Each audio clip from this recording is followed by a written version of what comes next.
Thinking of buying a new built home? We'll talk about all the pros and cons in this episode of Ottawa Real Estate Buzz. We'll take a look at all the real estate stats for the month of August for the Ottawa housing activity and whether the Bank of Canada's rate hike will be continuous or not. So as always, please remember to click that bell icon, subscribe to our YouTube channel, and to like this video. So let's get going.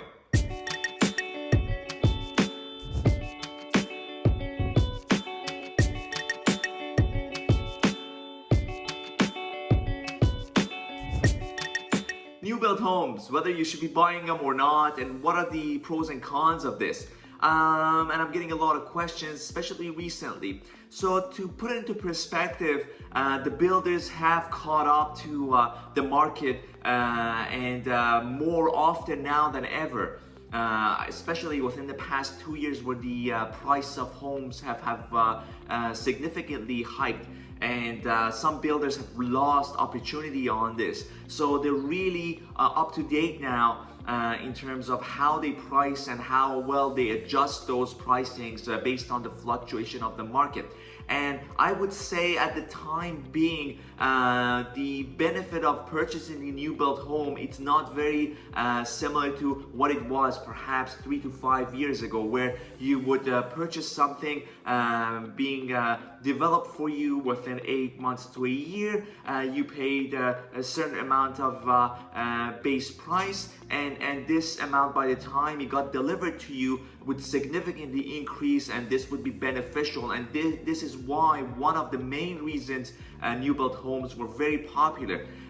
For the time being, I feel with this market or what's to come in the future, because of how well adaptive they've become, builders are really going beyond. So they're listing their models based on what the market will be in the months to come, which is very interesting. So if you see something, a home that is a resale now, a year or two built unit in 650 range, builders will automatically make the price list for the upcoming year maybe 40 or 50,000 more. So they're predicting what's to come so that they don't lose out, because we've seen a few builders where they've provided the home to a buyer at a certain price, and by the time they get to deliver these units, if they do deliver it, because we see a lot of builders now delaying,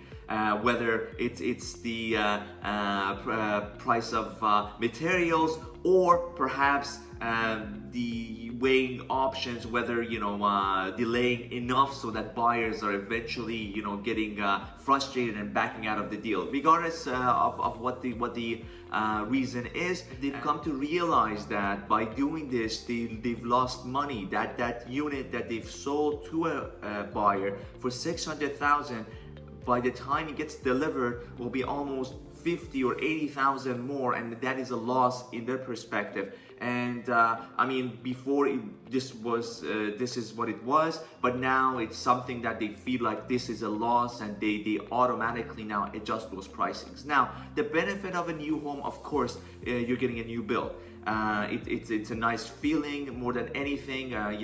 Before it was more of an sense of investment, and a good feeling of having a new built home, because you have to take on the baggage of the cons, which is what? You're moving into an area which is not developed, lots of construction zone and areas, and by the time it settles down, maybe a year, 2 or 3 years.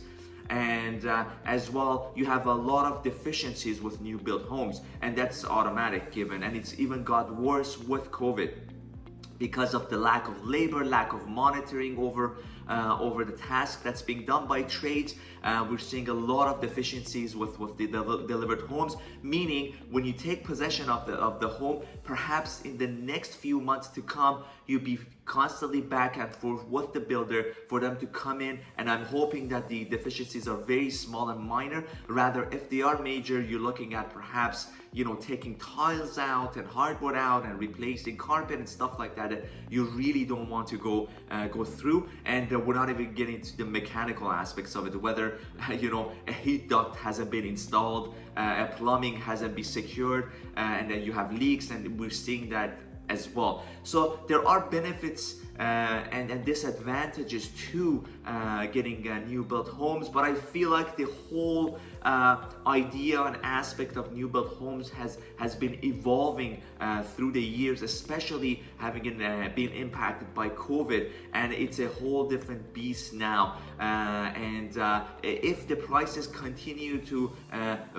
hike over the coming years, perhaps the timing is everything, whether as an investor or as a buyer purchasing for yourselves. I think now for new builds, it's just a matter of timing to take advantage of the fluctuation to see whether there is availability of units, or whether you have no option, you have to go into a draw as they did before, and a lottery, and to get lucky in that aspect. So I think it's just a matter of timing, and it's very difficult to time it, because when you want to buy, and perhaps it'll be more reasonable or flexible as an investment to wait and see the right timing to go after a new build. And it has changed drastically from how it was in the past. So I hope this really helped you. If you have any questions about new builds, reach out to me and I'll be more than glad to discuss it in depth. Taking a look at the numbers now, the housing market and the activity within the Ottawa region and surrounding for the month of August. We'll first take a look at the general numbers, and then we'll get more specific into each category. Year to date, August 2023, looking at the number of sales, residential freeholds. For 2022, we had 8,814, whereas it dropped to 7,711 in 2023. That's a drop of 12.5%. And look at the average sale price for 2022 was 796,000 approximately, and 2023 732,000. So that's a drop of 8%. And look at the condominium market now. The number of sales for 2022, 2,964, and 2023, 2,454, and that's a drop of 17.2%. And look at the average sale price for the condominium. 2022, 458,000 approximately, and 2023, 433,000. So that's a drop of 5.5%. All right. Now, looking at each category specifically, we'll go and take a look at the residential freeholds first, and the number of lists versus number of sold ratio. And looking at the month of August 2023, look at this now. The inventory is huge. The gap is huge now, and the reason is the interest rates. When we see hikes by Bank of Canada, we see more inventory. Buyers are more cautious, and whether Bank of Canada is going to bump this rate up in September, which most likely it will not happen, then we'll see a shift and change, because now there's more confidence in the market, more buyers are going to come in, and we'll see how that will impact the inventory versus the number of sales. And looking at month of August, we had 1,601 active units and 562 sold units, and the year over year in August 2023, we had 1,574 active units and 589 sold units. So the trend is really similar to last year, just because the hikes, the interest rate hikes were around this time last year as well, and we felt the impact. But we've seen in the months that the rates have not been touched, and how fast the average price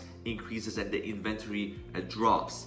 Taking a look at the residential freehold list versus sold price ratio, and we're at the 98.1%. Yes, the average list prices have dropped, and they do adjust themselves based on demand, but we're at 98.1%, and year over year it was at 96.8%. So overall, I feel August year over year, we're doing better than last year, because we are now accustomed to what the interest rates could do, and how much inventory may be, and the potential of lending and so on, and we're adapting and somewhat moving on.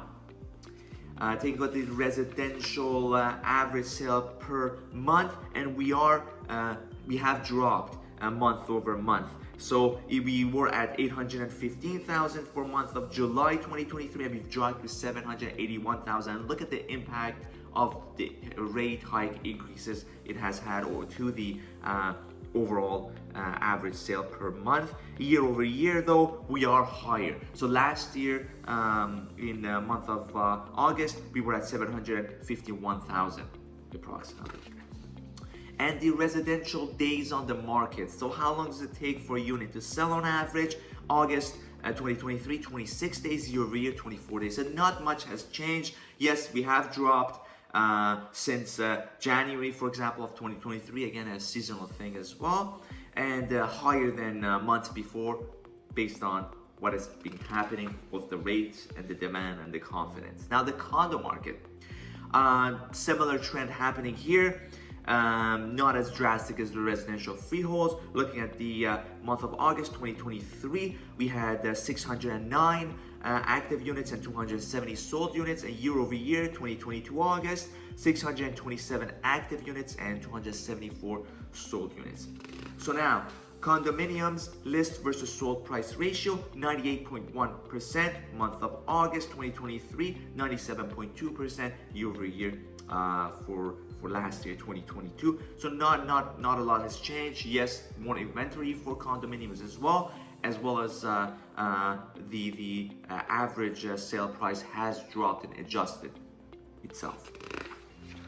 And now condominiums average sale per month. So we have slightly dropped, again, more adaptable condominium market than the residential freeholds. It's keeping steady. It does fluctuate, not as drastic. Very interesting. And perhaps again, it's an option for investment or people looking for alternative ways of getting into the real estate market. Condos would be ideal price range and price range wise and other aspects as well. And looking at the month of August 2023, 433,000 approximately, down from 435, and the month before that 455,000, but year over year we are still higher. So taking a look at August 2022, 428,000. Right now, taking a look at the days condo unit sits on the market before it sells, it's keeping steady as well. So 27 days, regardless of the interest rates, the condo units are selling, and year over year, similar 29 days for August. The rental market, complete different beast now. This is exactly what I was saying in the previous videos, previous months, year ago. I've been talking about this, how the demand will shift things in the rental market, where many people who are pushed out because of the affordability now, because of the interest rates, because of the uncertainty, they've now looking into getting into the rental business and the market, and hence the prices are going up and the inventory will drop. And we are seeing this as proof for August 2023. The rental or list versus rented units, we are looking at 585 rented units and 449 active rental units in the market, and this showing us that things may not be very good at the moment for people looking to rent. Year over year was a bit different. It was seasonal, and looking at the August 2022, 631 active rentals and 640 rented units. But this is a whole different market, and it's concerning because we are seeing domestic demand. A lot of people selling homes, or because of the uncertainty, moving towards renting to see what's going to happen. And at the same time, we have perhaps students coming in, perhaps immigrants coming in. So it's you can't put it on immigration. We have a lot of demand domestically right now, and I don't think there's even enough inventory in housing for us domestically. And it's not fair to constantly blame or put the blame on the immigration. Yes, it will make things more difficult and challenging, but I think right now they have to seek other resolutions to the housing in terms of getting together in different tiers of government to work with one another to provide housing rather than just put the emphasis on rate increase, rate increase, rate increase.